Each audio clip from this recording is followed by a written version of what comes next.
So I'd just like to introduce Kate Ashworth, who's going to talk to us about 3 of the projects that PFER have funded, and tell us a little bit about their experiences and their insights. Over to you, Kate. Thanks, Gordon. So if we could have next slide.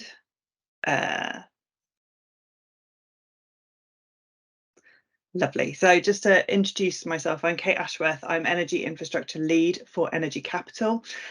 So we are part of the West Midlands Combined Authority with the energy team at the West Midlands Combined Authority, but also we are a public-private partnership. So this recognises that there are multiple actors required to make substantive decisions about the way that our energy system needs to transition to decarbonisation and make that a just transition. So our public-private partnership reflects that. We have expertise from academia, we have representations from businesses, and we have the regulated utilities that sit around the table to discuss how best to move forward.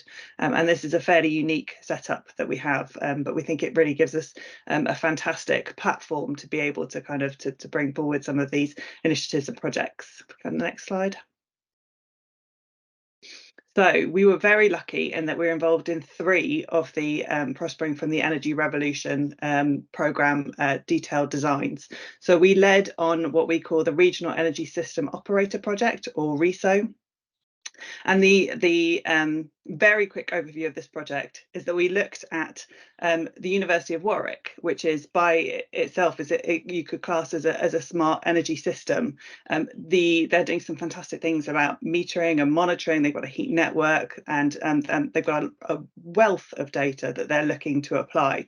But the critical thing is there is one customer at the University of Warwick. All these initiatives flow back to within the same kind of economic system. And we thought, wouldn't it be great if you could take that approach and look at all the fantastic things they're doing and apply it to something like a city scale, like the city of Coventry, where there's multiple customers and there's a whole raft of different challenges that would bring. And what we actually did in that project was come up with 3 layers of design. We took the technical design, which is the smart system itself.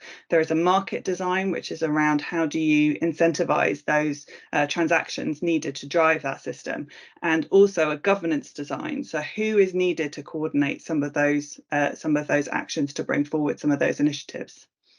We were also involved in the Zero Carbon Rugeley project, which is just coming to a close now. And we were tasked with looking at the finance and investment options for that. And we really wanted to look at the opportunity for putting community energy initiatives at the heart of that financial framework to really try and capture those financial flows and think about how do we drive private finance, as Jodie said, is going to be absolutely crucial.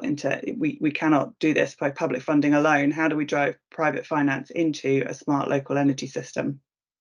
And then lastly, we're also involved in the Green Skies project, thinking about replicating a different type of smart energy network, where we're looking at kind of a heat network as an anchor for then how do you expand that out to include other energy vectors such as power and transport. And then we looked at an area in Sandwell in the West Midlands to see if that approach could be replicated. Could I have the next slide, please?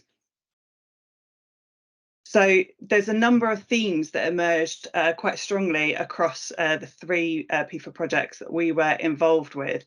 And I'm sure there are others, and actually those links could go a number of different ways, but these were the key ones that kind of emerged for us.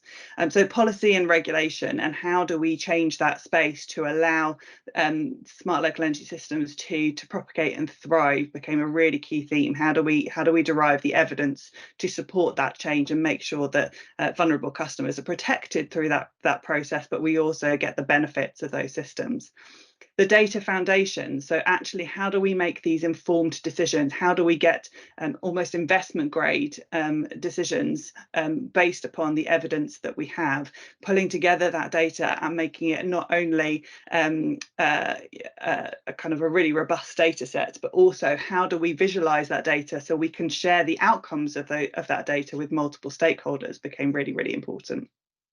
The finance and investment is obviously a key one and a key theme we're looking to take forward as well. And then ultimately, project delivery is really about making sure we've got boots on the ground and we are sort of just working out what we are doing as we're doing it. We don't have time to sit on our hands and wait for the perfect policy and regulatory landscape to come along. We don't have time to wait for perfect data or even the perfect finance and investment model. We have to get on and do this, iteratively, as has been mentioned, and we learn those lessons as we go through. If we could have the next slide, please. So what does this look like from our RESO project? So RESO was one of the first to start and therefore the first to finish as part of the PFER detailed design cohorts. And we discovered through that programme that actually, there are big customer bill savings that could be made by looking at a local approach and making sure that those decisions are informed by local place, but only under the right national and local scenarios. That if we could set up local markets to support and incentivise those transactions, actually there are potential benefits of significant benefits to place. And ultimately, the how we would set up this system is a pretty long-term investment decisions. There can be some immediate projects which are immediately commercial, but ultimately we need to be thinking about this holistically and thinking about it from a long-term perspective to make sure that the needs of place are paramount in this. And that's why I think local government is really well positioned to do that. We are automatically incentivised and driven by the needs of place. And it's not just about the energy system. If the energy system doesn't work in a silo, we're also thinking about how do we integrate the transport system, how does spatial planning fit into all of this, economic growth. These are all things that need to work together, and that's why I think there's a really pivotal role for local government to play. But we're not incentivised at the moment to be able to shape that. There's definitely a lack of, well, ultimately energy isn't a statutory responsibility at local government level, and therefore there isn't the powers and the responsibility or the funding and the skills to mean we can have meaningful conversations with the key decision makers at the moment. And I think that is ultimately the evidence that we came out of. It says that needs to change.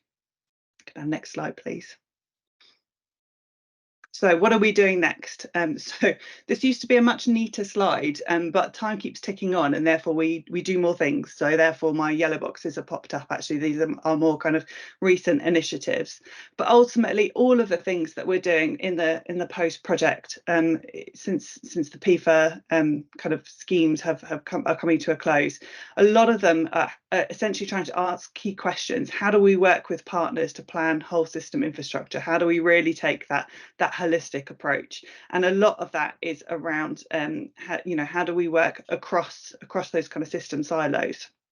And then ultimately, how do we work with partners to leverage finance? What does that look like? How can we de-risk by seed funding through grants or through other kind of public funding mechanisms? Or how do we de-risk in other maybe more innovative ways that can help bring kind of help bring private finance into that space? And then ultimately, how do we scale up those solutions and build market confidence? So it's fantastic to have this innovation space to be able to really sort of understand these lessons. But there is a huge challenge ahead from us, and we need to really rapidly move from an innovation space into business as usual. So how do we take the best of what we've learned and move forward with that? If we can have the next slide, please. So in terms of some specific things that then we're doing in terms of taking the evidence and the learning from the 3 projects that we were part of. One of the things that we've been doing is developing what we're calling a Trailblazing devolution deal. And this is where the West Midlands Combined Authority, along with the Greater Manchester Combined Authority, have been recognised that actually, we're doing some really interesting and leading thinking in this space. And therefore, what are the opportunities to devolve some of those power and responsibilities that I mentioned earlier that are really key in terms of putting local government at the heart of that energy system decision-making process? And what could that look like? And we're also directly working with Ofgem on that. So next slide. So in terms of what our asks are through the Trailblazing Devolution deal, is we're asking for a number of things around local area energy planning, for example, the retrofit commissioning framework, which is around simplification of retrofit funding, which is all kind of competitions based and is pretty piecemeal at the moment, very challenging to deliver kind of holistic schemes, and also industrial and decarbonisation, which I'm sure you can appreciate in the West Midlands in particular, is a real challenge for us, thinking about how we achieve that just transition.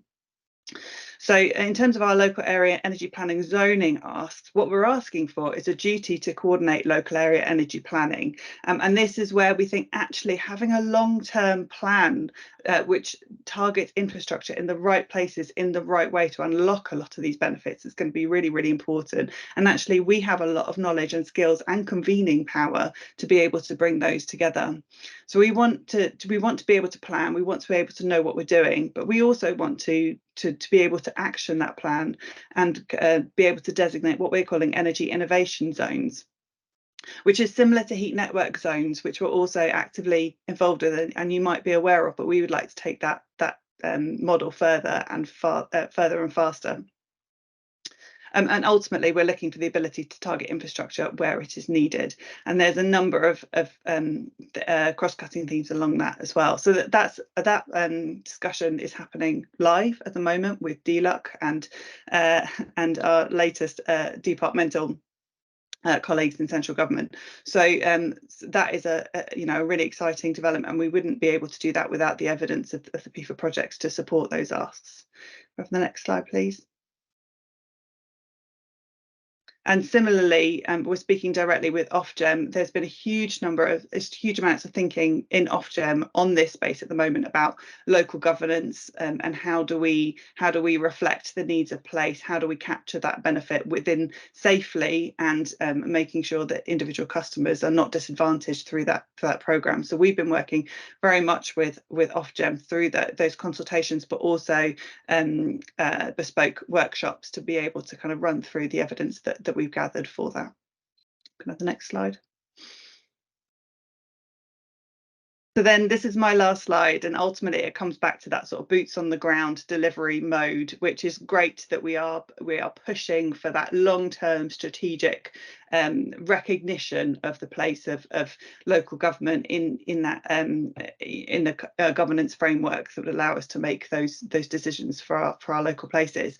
But ultimately, we also need to be continuing the great work of those innovation projects in testing, in demonstrating where the benefits can be felt, where the challenges are, making sure we're really, really clear on what that approach should look like.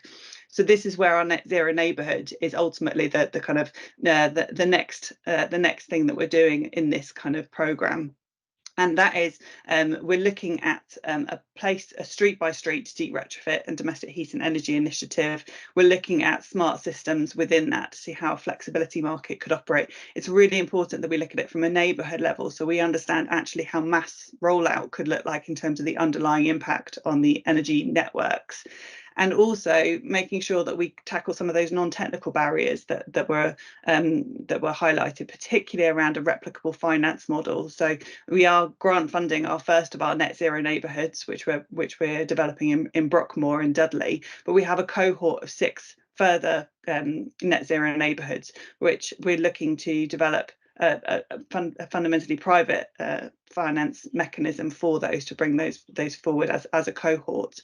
And within that, we're then looking at kind of how do we bring communities, making sure communities at the heart of that programme, making community investment, community finance feeds into that.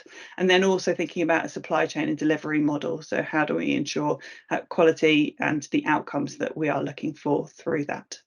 And I think that is my final slide. So if we could move on, just to say thank you very much for listening. I think we're going to take some questions in the chat and have them as part of the Q&A. Is that right, Gordon? That's correct, yes, and you've instigated quite a lot of chatter going on. There's lots of different questions coming up, around grid, around private versus community investment, regulatory issues, local area energy plans. So we've got a really interesting Q&A coming up, and of course community groups, the importance of community groups. So next slide, please. Thanks, Kate, and well done for that. Well done. Did really well to get through that in such a short time.